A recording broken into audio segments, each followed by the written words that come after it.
பூமியில் நேராக வாழ்பவர் எல்லோர் சாமிக்கு நிகரில்லையா? பிறர் தேவை அறிந்து கொண்டு வாரி கொடுப்பவர்கள் தெய்வத்தின் பிள்ளை இல்லையா? உன்னை அறிந்தால்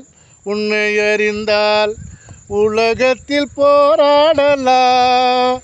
உயர்ந்தாலும் தாழ்ந்தாலும் தலை வணங்காமல் நீ வாழலாம். மக்கள் திலகம் பொன்மனச்செம்மல் புரட்சித் தலைவர் எம்ஜிஆர் அவர்களுடைய ஆசையோடு கடையநல்லூர் சட்டமன்ற தொகுதியில் நடைபெற இருக்கின்ற 2026 சட்டமன்ற தொகுதியில் வேட்பாளராக மக்களின் ஆசையோடு மக்கள் சேவையாற்ற இருக்கிறேன்.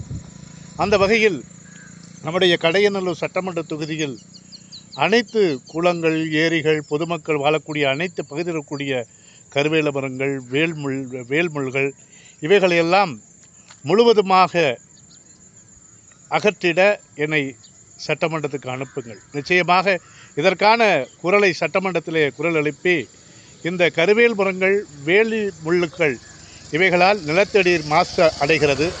மேலும் மக்கள் குடிக்கின்ற தண்ணீர் அனைத்தும் பால்பட்டு கிடக்கிறது.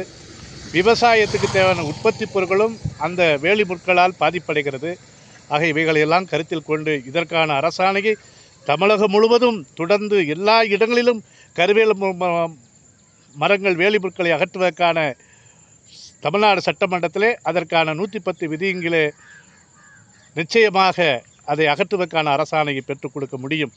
ஆகவே எனது அருமை வாக்காளர் பெருங்குடி மக்களே, நீங்கள் என்னை சட்டமன்றத்துக்கு அனுப்புங்கள். நிச்சயமாக சொல்கிறேன், கடையநல்லூர் சட்டமன்ற தொகுதியில் அனைத்து பகுதிகளிலும் கருவேல் மரங்கள், வேலி முற்கள் அனைத்தையும் அகற்றி ஒரு நல்ல ஒரு பசுமையான சட்டமன்ற தொகுதியாக உருவாக்கிட என்னை நீங்கள் சட்டமன்றத்துக்கு அனுப்ப வேண்டும் என்று இந்த கோரிக்கை சம்பந்தமாக மத்திய மாநில அரசுக்கு அனைவருக்கும் சமர்ப்பித்து விரைவான ஒரு போராட்ட களத்தை விரைவான செயல் திட்டத்தை மக்களுக்கு எடுத்து சென்று சேவை செய்வேன் என்பதை மகிழ்ந்து சமர்ப்பணம் செய்கிறேன்.